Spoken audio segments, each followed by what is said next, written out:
आपण पाहत आहात सहारा समाचार। अमरावतीच्या परतवाड्यामधून एक धक्कादायक बातमी समोर आली आहे।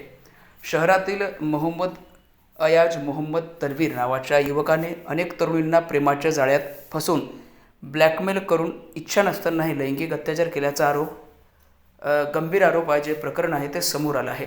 या तरुणाने जवळपास 180 तरुणींचे लैंगिक शोषण करून 350 व्हिडिओ त्या ठिकाणी व्हायरल केल्याचा आरोप अनिल बोंडे खासदार यांनी केला आहे।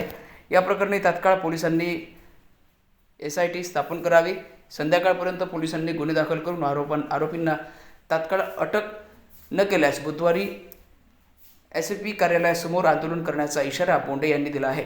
पोलिसांच्या भूमिकेवर अनिल बोंडे यांचा संताप। 3 दिवसांपासून व्हिडिओ व्हायरल होत असताना पोलिसांनी सुमोटो कारवाई का केली नाही, अनिल बोंडे यांचा SPंना सवाल जो आहे तो पाहायला मिळाला। भारतीय जनता पक्षाचे खासदार अनिल बोंडे यांनी घेतली जिल्हा पोलीस अधीक्षक विशाल आनंद यांची भेट आणि व्हायरल अश्लील व्हिडिओमध्ये असलेला तरुण मोहम्मद अयाज मोहम्मद तन्वीर कुटुंबासह परतवाडा शहरातून फसार झाल्याचा आरोपही त्यांनी या ठिकाणी केला आहे। पोलिसांमध्ये तक्रार दाखल केलेली आहे। 3 दिवसापासून पोलिसांनी स्वतःहून तक्रार दाखल केली आणि तुम्ही या दोघांनी येऊन तक्रार दाखल केली, काय आता प्रतिक्रिया?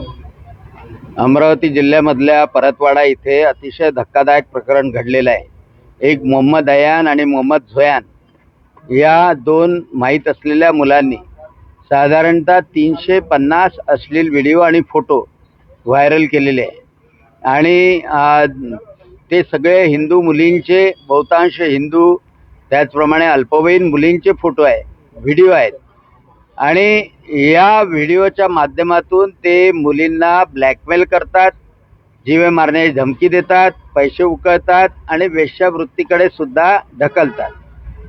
याबद्दल तक्रार 3 दिवसापासून हे प्रकरण सुरू आहे। दुर्दैवाने अमरावतीच्या ग्रामीण पोलिसांनी यावर अजूनपर्यंत कारवाई केली नाही। जेव्हा मी फोन केला त्यावेळेला त्यांनी सांगितलं की कोणी तक्रार दाखल केली नाही आणि म्हणून आम्ही सगळेजण, शिवरायभाऊ कुलकर्णी, महिला नगरसेविका, सगळेजण आम्ही इथे आलो की एक राज्यसभा सदस्य म्हणून मी स्वतः तक्रार दाखल केलेली आहे आणि महाराष्ट्रापुढे स्वतः डोळ्यासमोर उदाहरण आहे की अशोक खरातच्या प्रकरणामध्ये कोणतीही तक्रार नसताना माननीय मुख्यमंत्री देवेंद्रजी फडणवीस यांनी गुन्हे दाखल करायला लावले, SIT नेमली आणि त्याला अटक केल्यानंतर सगळे जे बळी पडलेल्या महिला होत्या त्या समोर आल्या आणि तक्रारी आल्या। परंतु आता हे मोकळे सुटलेले आहे आणि अजूनपर्यंत पोलिसांनी कारवाई केलेली नसल्यामुळं कोणी तक्रार करत नाही म्हणून आम्ही ते सोकावले आहे।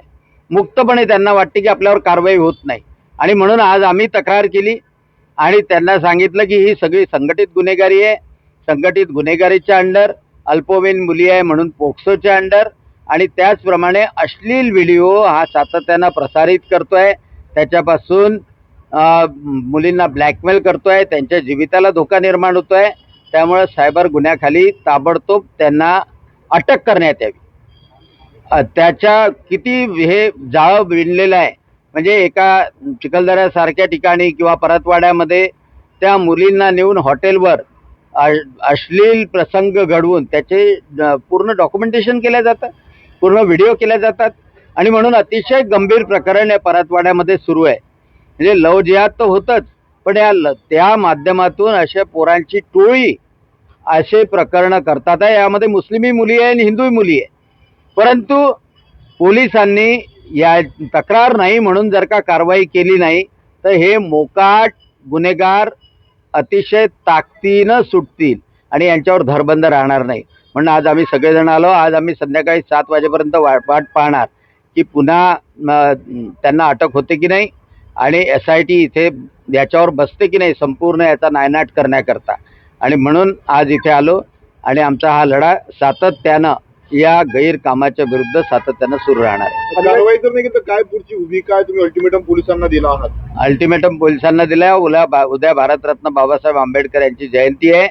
परवाच्या दिवशी SP ऑफिसच्या समोर सगळेच्या सगळे नगरसेवक, महिला कार्यकर्ते सगळेजण इथं बसू आणि जोपर्यंत त्या पोरांना अटक होत नाही तोपर्यंत SP ऑफिस सोडणार नाही। बिलकुल, कारण का एसपीला जर का गंभीरता असेल तर मग काही खरंच नाही. आणि म्हणून मी माननीय मुख्यमंत्री देवेंद्रजी फडणवीस यांच्याही कानावर हे प्रकरण तातडीनं पाठवणार आहे आणि SIT लावण्याची मागणी सुद्धा करणार. पोलिसांकडनं हायगय झाली का संपूर्ण प्रकरणात? 3 दिवस झाले व्हिडिओ व्हायरल होत आहे. निश्चितपणे परतवाड्याच्या ठाणेदारांनी ही हयगय केलेली आहे. तिथे खुपियामध्ये असलेला काय नाव आहे रे त्याचं, अब्दुल नाझीब, त्याचा सुद्धा याच्यामध्ये हात आहे. कारण का तो खुपियामध्ये आहे, परंतु कोणतीही माहिती त्यांनी दिलेली नाही. म्हणजे आता SPच्या समोर आम्ही एक व्हिडिओ दाखवला तर त्यांनी व्हिडिओ पाहण्यास म्हणजे साहजिक आहे, अश्लील व्हिडिओ होता, परंतु तो तर पाहावाच लागणार आहे. अश्लील आहे म्हणून पाहावंच लागणार आहे. नकार देऊन उपयोग नाही ना, कारण का वाईट समाजामध्ये घडते ते तुम्हाला पाहावंच लागणार आहे आणि त्याच्यावर कारवाई करावी लागणार आहे.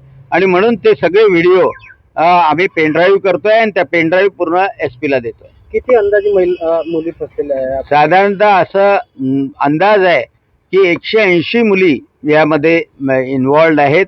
फक्त आता SIT झाल्यानंतर माहीत होईल. 350 व्हिडिओज स्नॅपचॅटच्या माध्यमातून, अलग अलग व्हॉट्सॲपच्या माध्यमातून, व्हॉट्सॲप ग्रुपही उर्दूमधले व्हॉट्सॲप ग्रुप आहे आणि त्या माध्यमातून ते प्रसारित केल्या गेलेले आहे.